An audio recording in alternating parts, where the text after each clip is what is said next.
हाय, नमस्कार. काय चाललंय आपल्या मित्रांचं आणि भाऊ बहिणींचं? झालं का सर्वांचं मित्रांनो चहा पाणी? चहा पाणी झालंय मित्रांनो. आपलं नाश्ता बी सकाळीच केला, आज लवकरच नाश्ता केला बघा मित्रांनो. काय झालं, रात्री काय जेवण एवढं केलं नव्हतं म्हणल्यानंतर सकाळी पहाटच भूक लागली. तर पहाट भूक लागली म्हणल्यानंतर काय केलं, सकाळीच आपलं नाश्ता वगैरे केला. आलोय बसलोय मंदिरात, तिकडं आलतो पाया पडाय म्हणल्यानंतर आपला आज शनिवार आहे, आपल्या गावचा बाजार बी आहे आणि आज आमुषा बी आहे, शनी आमुषा म्हणल्यानंतर काय केलं, आलो देवाचं दर्शन घेतलं. आपलं मारुतीचं मंदिर आहे, आणि तिकडं महादेवाचं मंदिर आहे तिकडं पलीकडं. आणि इथं अशी गार अशी हवा, इथं काय उन्हाळा एवढा जाणवत नाही मित्रांनो. हवा ते अगोदर तर नुसता स्लॅब होता, पण आता एक कडने पण केलेला आहे. बसलो होतो म्हणल्यावर म्हणलं आपला गाडी इकडं लावली.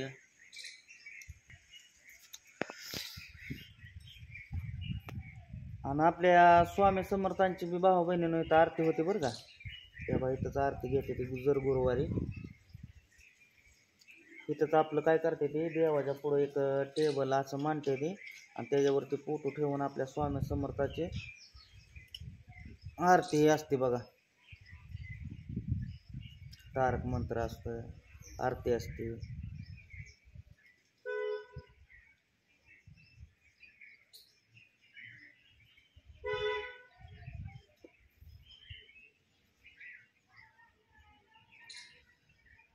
तर बसलो होतो मित्रांनो म्हणल्यावर म्हणलं आपला काय झालंय, आज डोकं नुसतं दुखतंय मित्रांनो. अजून मला जायचं या,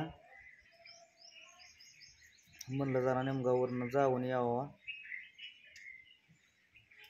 काम नाही धाम नाही मित्रांनो. काय झालं काय सांगायचं मला, जी गुटीचं काम आलं तर ते आपण दिलं दुसऱ्याला. आणि उन्हाळ्यात काय कामं नसते, स्लॅकमध्येच कामं असते ती. परत आईचं अजून ती पट्टी आहे ती बदलायची होती. म्हणल्यानंतर काय झालं,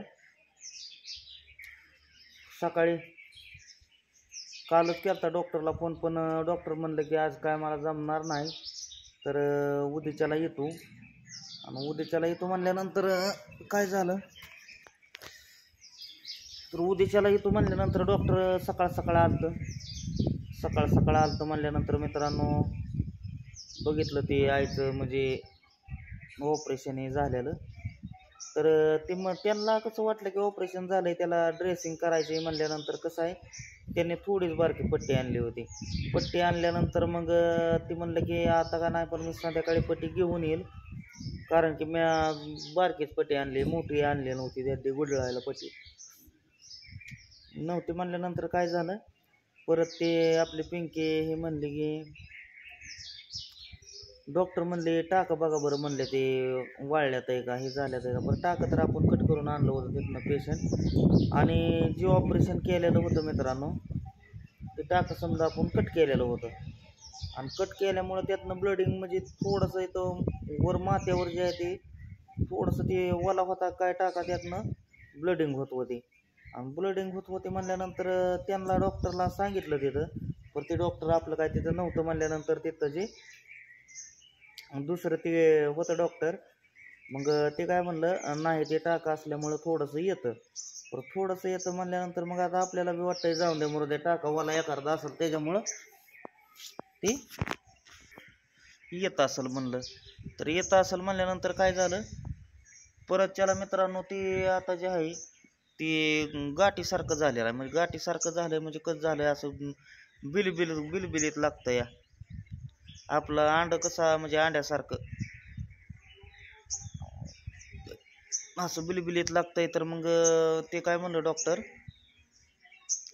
ह्याच्यात जरा पाणी झाल्यावर वाटतंय मला. तर ती म्हणलं की तुम्ही जावं मग कुठं इंदापूरला जावं म्हणल्यानंतर, नाहीतर जिथं ऑपरेशन केलंय तिथं जावं. आता तिथला हेल्पाटा सोपा आहे का मित्रांनो, त्यांना डॉक्टरांना नंबर हे आपण फोन नंबर मागत होतो, तर कोणी कोणाचा नंबर द्यायला सुद्धा तयार नाही. आता ज्या डॉक्टरनं ऑपरेशन केलंय, डेरे डॉक्टरनं ऑपरेशन केलंय,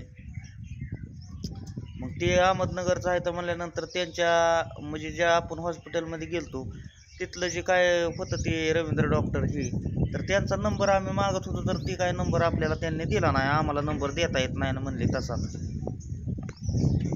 अहो त्यांना म्हणलं आम्हाला काय नंबर पाहिजे म्हणजे आमच्या फक्त पेशंटसाठी पाहिजे म्हणलं, आम्ही कशाला इतर गोष्टी काय त्यांना विचारणार आहे. कारण की आम्ही काय जवळचं नाही म्हणलं, लय लांबचं आहे. त्याच्यामुळं मग काय करायचं काय नाही ते मग बोलते. तर ती सुट्टीवर होतं म्हणल्यानंतर गोळ्या लिहून दिलते त्यांनी. आणि गोळ्या लिहून देऊन म्हणजे त्यांचा कसा 4-4 दिवसाला नुसतं येणं जाणंच करायचं म्हणल्यानंतर मग तिथंच अजून राहिल्यानंतर 4-8 दिवस मग मित्रांनो काय फरक पडतोय. तर आमचं म्हणणं तीच होतं, डॉक्टरांना म्हणलं तुम्ही डिस्चार्ज द्यायच्या अगोदर, आता त्यांना कुठं फिरायला जायचं असेल किंवा काय करायचं असेल ती त्यांचं वेगळी गोष्ट राहिली, त्यांना सुट्टी कशाची. पण आम्ही म्हणलं होतं की तुम्ही 5व्या दिवशीची डिस्चार्ज देताय का नाही डॉक्टर, तिथे म्हणलं की आम्हाला डायरेक्ट टाकं तोडल्यावर डिस्चार्ज द्या. कारण की तिथं कसं आहे त्यांच्या डोळ्यासमोर पेशंट राहिलं म्हणजे बघते ते. तर डिस्चार्ज बी भाऊ बहिणीनं काय केला लवकरच दिलेला आहे. आणि लवकर दिला त्यानंतर बोलावलं 24 तारखेला. 7 दिवसांनी 24 तारखेनं बोलावल्यानंतर 24 तारखेला गेलो तर तिथं कोणच नाही. मग टाकं तोडायचं चांगलं तिथं 2 तास बसलो. तिथनं परत त्याला केस पेपर हे काढला, केस पेपर हे काढून परत त्याला तिथं नेल्यानंतर दवाखान्यात मग ते टाकं हे तोडलं. आणि टाकं तोडून गोळ्या औषधं सुद्धा कसे द्यायचे आणि कसे नाही ते सुद्धा ना आता काय करायचं. त्यातले 3 कमी केलं अँटीबायोटिक आणि परत दुसऱ्या गोळ्या दिलेल्या आहेत त्या. पण त्यांनी ती चेक करायला पाहिजे की बाबा चुकलंय म्हणजे. त्यावेळेस बी थोडं थोडं म्हणजे नॉर्मल असं दबतच होतं ते. म्हणजे कसं आहे मोठं ऑपरेशन असल्यामुळं मित्रांनो ते, तर आपण मग म्हणलं की गोळ्या औषध क्लिअर होईल असं ती म्हणलं. ती तर म्हणली होती गोळ्या औषध द्यायचीच नाही, ते सांगितलंच नाही डॉक्टरनं द्यायला. तरी पण म्हणलं त्या डॉक्टरांना दुसऱ्या म्हणलं ह्यातल्या डिस्चार्ज पेपरावर जे गोळ्या होत्या त्यातल्या कुठल्या कुठल्या घ्यायच्या ते आम्ही घेतो म्हणलं. कारण की बीपीची तर कायमस्वरूपी गोळी घ्यावी लागेल आणि रक्त पातळ व्हायची ती एक गोळी. तर त्या अशा गोळ्या घेतलेल्या त्यानं मी म्हणजे डोक्याच्या म्हणजे गोळ्या अशा घेतलेल्या ठणक्याच्या. तर ते पट्टी करून आणल्यानंतर बी काय होत होतं ब्लडिंग होत होते. मग कसं वाटलं की आम्हाला थोडं थोडं येतंय, पण आता त्यात थोडंसं म्हणजे कसं झालंय असं बोट चांगलं रवतंय असं झालंय बघा. तर मग आता आपल्या इथं इंदापूरचं म्हणजे आमचं जे डॉक्टर इथं येतात घरी त्यांनी सांगितलेलं आहे इंदापूरला जावा, तुमचं काय असतील ते रिपोर्ट हे घेऊन त्यांना विचारा असं असं आहे, मग देते का काढते का काय करते. मग त्यानंतर म्हणलं आपण पट्टी हे कराय मग चालतंय. कारण की त्यांचं बी बरोबर आहे त्याच्यात म्हणजे ती मी म्हणलं अहो पण त्यातनं रक्त येत होतं ते रक्ताचंच पाणी होत्यात म्हणलं. ते मी म्हणलं तिला काय पाण्यात आपण भिजावले नाही किंवा काय नाही म्हणलं, आंघोळ पण आपण खांद्याखालनंच घालतोय. तर ते म्हणलं तसं नाही म्हणलं, हे काय होतं रक्तात रगत जे आहे ना ते पाण्यात रूपांतर होतं म्हणलं.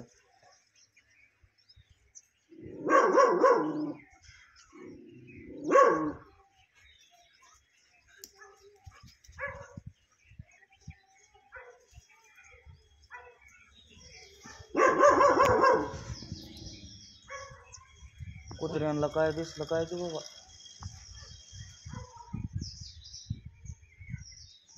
इथं साप बी लय मोठा आहे.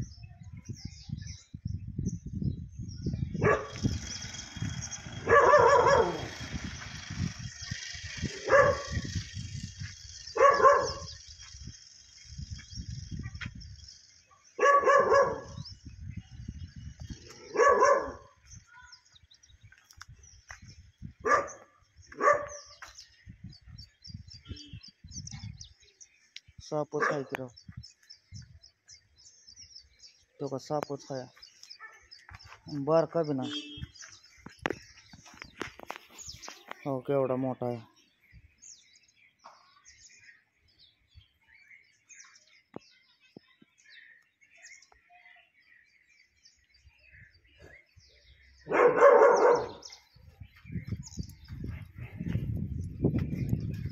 पळाला पळाला.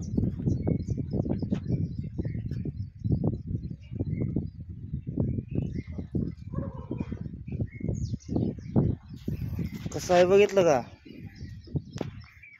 कुत्रं तरी म्हणलं कशामुळं वराडतंय कशामुळं वराडतंय. कुत्र्याने चांगलंच आपल्याला धावलं घ्या.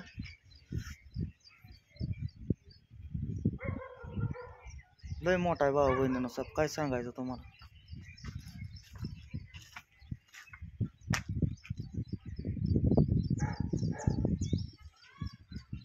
बघतो जरा पुढं जाऊन.